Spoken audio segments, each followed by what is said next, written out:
Gironca here and welcome to a mod spotlight for the Seven Kingdoms mod for Crusader Kings 2, which is another mod set in the A Song of Ice and Fire universe. Now, this mod is set during the era or during the age of petty kings, which is the time of the Andal Invasion. So with the aggressive expansion of the domineering Valyrian Empire, it was inevitable that one day the Andal kingdom would fall to fire and brimstone. Indeed, even the fair Republic of Lorath would fall with it, and so the last of the Andals would flee west to a new land inhabited by the native firstmen.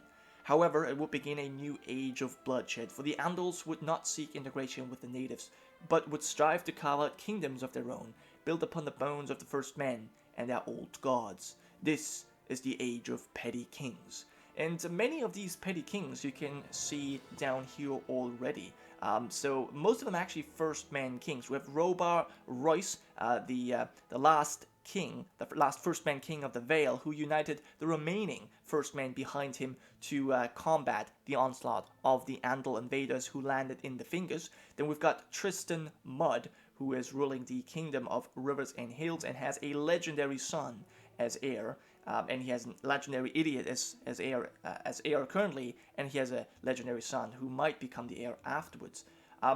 We have Mern Gardner, the King of the Reach, who, as you can see, is an emperor, or has an emperor tier title in comparison to the other kings, and we'll talk about that a little bit. This is actually going to be the one I will play, because it's supposed to be he is supposed to have a special relationship with his vassals. So the Gardner King Mern rules over the Reach. However, during his reign, he has lost much authority. His most trusted vassals have now become almost completely autonomous. He must bring these self-proclaimed marshals to heel if he truly wants to secure his rule. It will be no easy task. Perhaps he can instigate fighting between the marshals to bring them back into his rule one at a time. So we'll check him out, but before that, we obviously also have Malden Durrandon of the Stormlands, Tyrion Lannister, King of Castle Rock, and Theon Stark. Of course, the Starks have never been converted to the Andal faith of the Seven,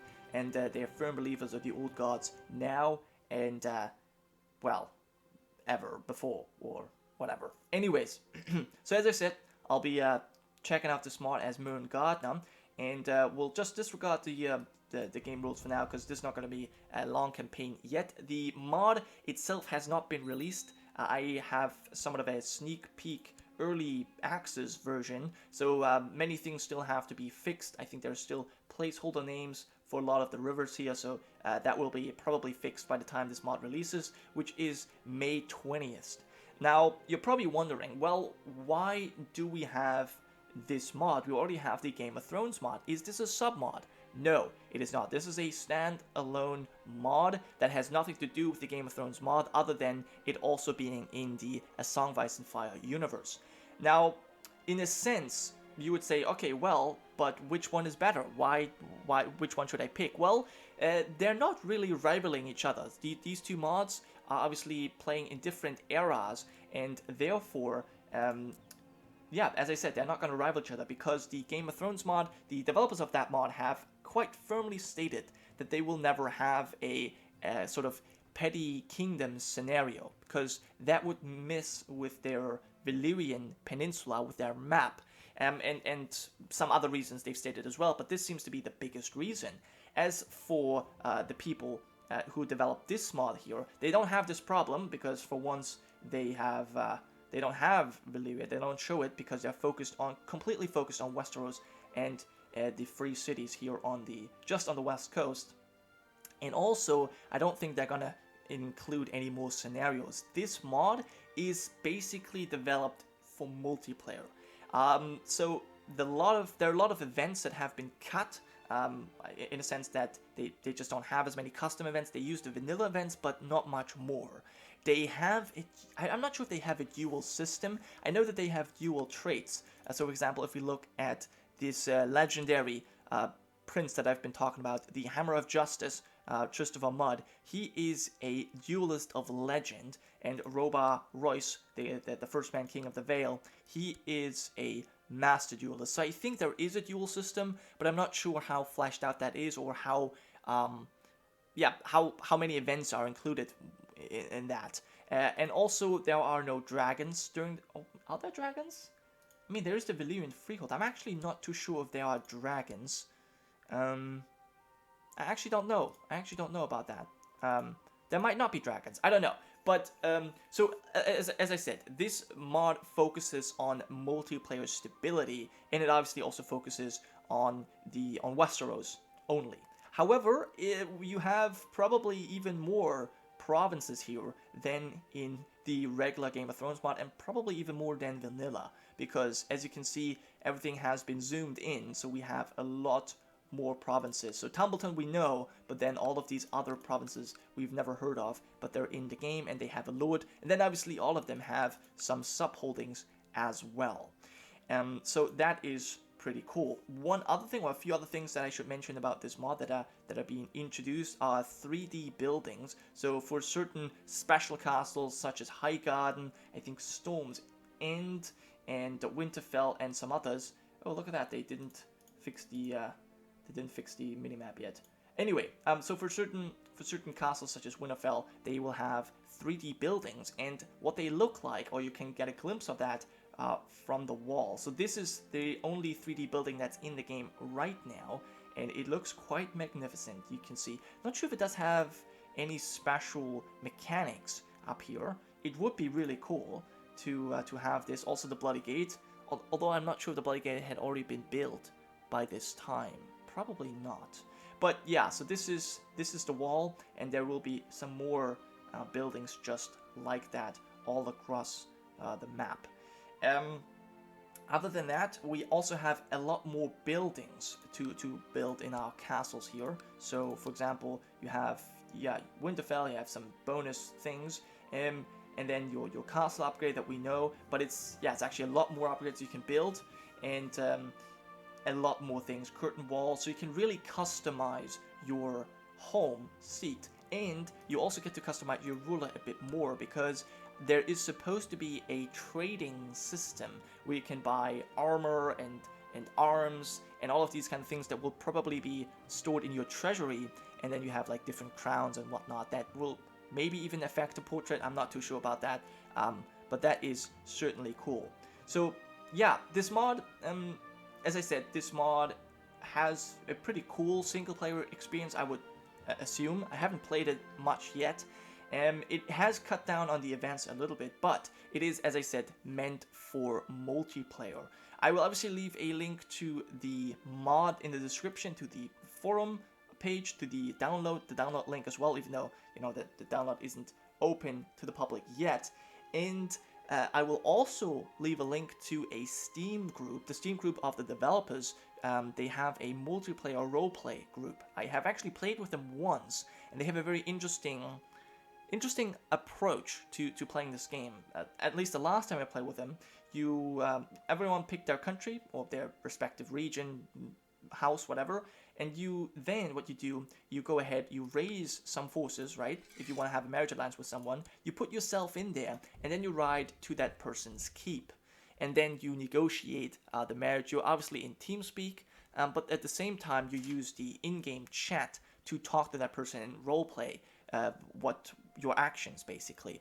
I think that's a really interesting way of playing. The problem for me is I type very slowly, so it wasn't as much fun for me, because I had the game constantly running on speed 2 or 3, which I'm already not used to. Then I have to play the game, and then I have to also talk and maybe even write at the same time, and that was just too much for me to handle. But if that's something that you're interested in, then you can obviously check that out. They're heavily focused on roleplay, but it's fun. It's certainly an interesting experience. If you are not fond of this at all, but you still want to see how this mod plays out in multiplayer, then you can join my community Let's Play, or my community multiplayer that I will start with this mod, because not this Saturday, but the next one, if the mod has been released by that. I'm actually not too sure. Is that the 20th? It might be. In any case, once the mod has been released, the first Saturday after the mod has been released, that community multiplayer game will be with this mod, because I want to check out if it's truly more stable and just how it feels overall, and you guys are all welcome to join. that is pretty much all I wanted to say of this mod. Just one more thing. I did mention that these marshals, obviously we have the Osgreys of the North March, we have the Tarleys of the West Marches, and we have the Mandaleys down here, yes, as the Marches of the Mandar, I suppose, yeah. I'm not really sure how they're represented in this. It's said that you can't really do much without your dudes. I can declare war. No one's gonna hinder me. Maybe, I don't know. I don't know what's gonna happen. I don't want to click anything just yet. I don't want to declare any wars. But this is gonna be interesting to see. Especially for roleplay, that would be cool. If you have like 3 marshals and then they all kind of try and curb your power, that would be kind of fun. Other than that, we have obviously different cultures that I would like to quickly show you, or different religions, first of all. As I said, this is the time of the Andal Invasion. A lot of them have already, they may have even converted the Storm King. Yes, they have. So you have Faith of the Seven, then we have the Arryn Kings of the Vale, the Falcon Knight, Arthas Arryn, who has slain, who was supposed to have slain Robar Royce, but he hasn't done yet. So their big fight is going to happen soon. That's really cool. You have the Moon Singers of Bravos here. We have the Boash, Blind Boash, and Lorath. Then we obviously have Red R'hllor, Trios, and even the Weeping Lady. We have the Lady of Waves and Lord of Skies. I think that those are the gods for the sisters. We have the Drown God, and of course we have the Old God present in a lot of places across across Westeros. And we even have the Vulture. Never heard of that. Interesting. Alright, so yeah, a lot of people have already converted to the 7, especially here, the Vine King of the Arbor. And yeah, the King of Old Town, the High Towers. So yeah, that's really cool to check this out. I can't wait. And as I said, I'd be happy if you guys would join me. That was my quick mod spotlight. As I said, if you're more interested in anything, you can obviously ask questions here, but you can also check out the forum page.